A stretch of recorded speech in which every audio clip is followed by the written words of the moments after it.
Our group planned a thematic unit for third graders based on the understanding of the characteristics of a free enterprise system and how businesses operate in the United States. This unit will focus on two aspects of our compelling question: how does the free enterprise system influence how individuals and groups make decisions about money? First of all, how does the free enterprise system work? And second, what are some examples of individuals who have started new businesses? Students will explain how supply and demand affect the price of a good or service, scarcity, and profit. Students will identify individuals who have started new businesses. The culminating activity will be a market day where students will sell products they have created or invented.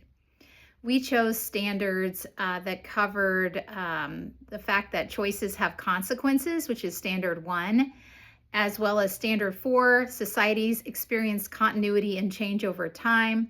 And the focus standard for third grade, which is standard 3, societies are shaped by the identities, beliefs, and practices of individuals and groups. Because we wanted to reflect them in our compelling question, which is how does the free enterprise system influence how individuals and groups make decisions about money? The unit plan will hit several benchmarks. Benchmark 3.1, 3.2, and 3.4, which all cover the idea of how societies are shaped by their identities, beliefs, and practices of individuals and groups. And students will recognize and evaluate that, analyze context and draw conclusions, and use their understanding to explain how societies are shaped by their identities, beliefs, and practices. The student will also investigate and connect continuity and change to a contemporary issue, which is benchmark 4.3 and benchmark 4.4. The student will use their understanding of continuity and change to make a claim or advance a thesis using evidence and argument. The approach we chose means students will know key vocabulary that is part of this unit on free enterprise, like goods and services, scarcity, and profit. Understand how the free enterprise system works and how individuals and groups influence community decisions about money, and how the community in turn makes decisions about money. Students will be able to explain how supply, demand, and scarcity impact an economy and analyze the cost benefits of community decision making. We plan to use a variety of assessment strategies sprinkled throughout the unit, including a diagnostic assessment in the form of a KWL chart, formative assessments including teacher observations during activities, and finally, a summative assessment in the form of a market day, which will have a rubric, which is the culminating activity of the unit. You'll also have a brief assessment at the end of the unit as well over vocabulary that includes some short answer and multiple choice questions. Introductory experiences that will hook students into the unit include reading a poem called Smart by Shel Silverstein and giving students physical examples of goods and services in an interactive sorting activity. Developmental experiences that are used throughout the unit include a supply and demand lesson with relatable scenarios like toy shopping around Christmas and a lemonade stand, as well as a scarcity lesson done in small groups where each group is given a puzzle with a few pieces missing. A profit lesson gives students the opportunity to work through some word problems with grouping based on student ability. Finally, students will read about prominent entrepreneurs with differentiated levels of text difficulty.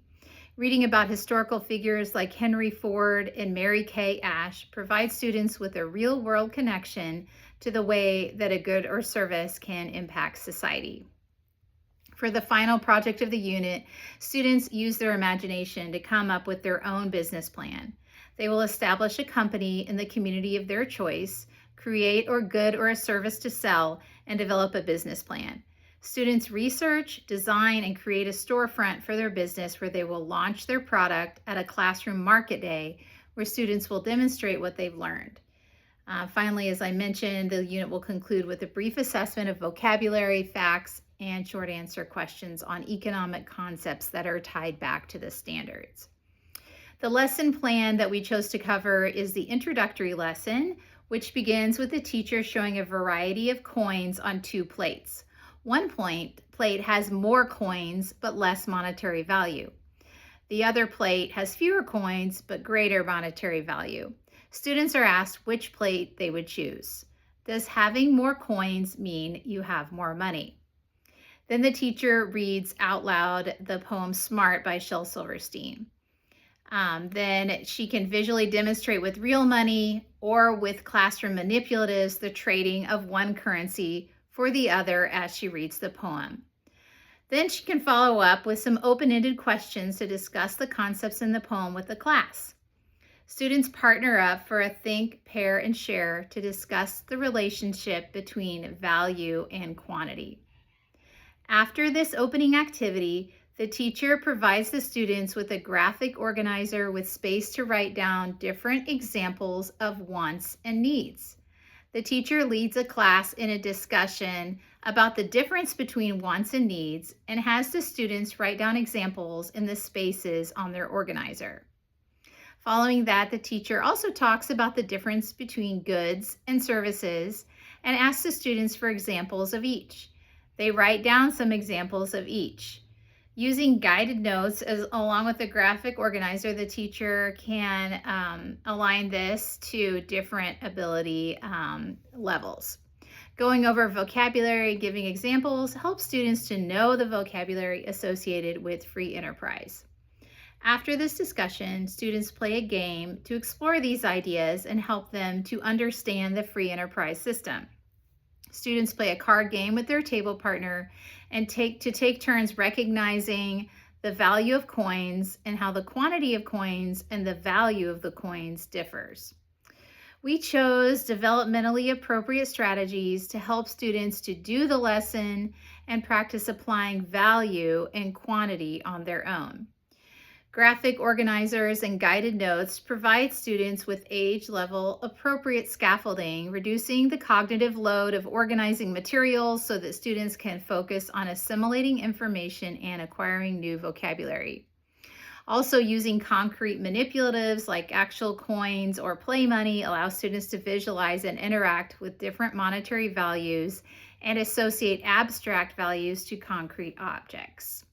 The teacher will assess the lesson by reviewing the activity with the class to check student understanding of wants, needs, goods, services, quantity, and value. The teacher will collect and check graphic organizers and guided notes, which are differentiated based on learning needs, to see if students wrote down appropriate examples of vocabulary words. And finally, the teacher will informally assess students as she walks around the room to see if students are understanding value and quantity. We thought this was a strong start to our unit, and we were excited to include a lot of interactive and fun activities to make this unit strong and tie into the standards for third grade. Thank you.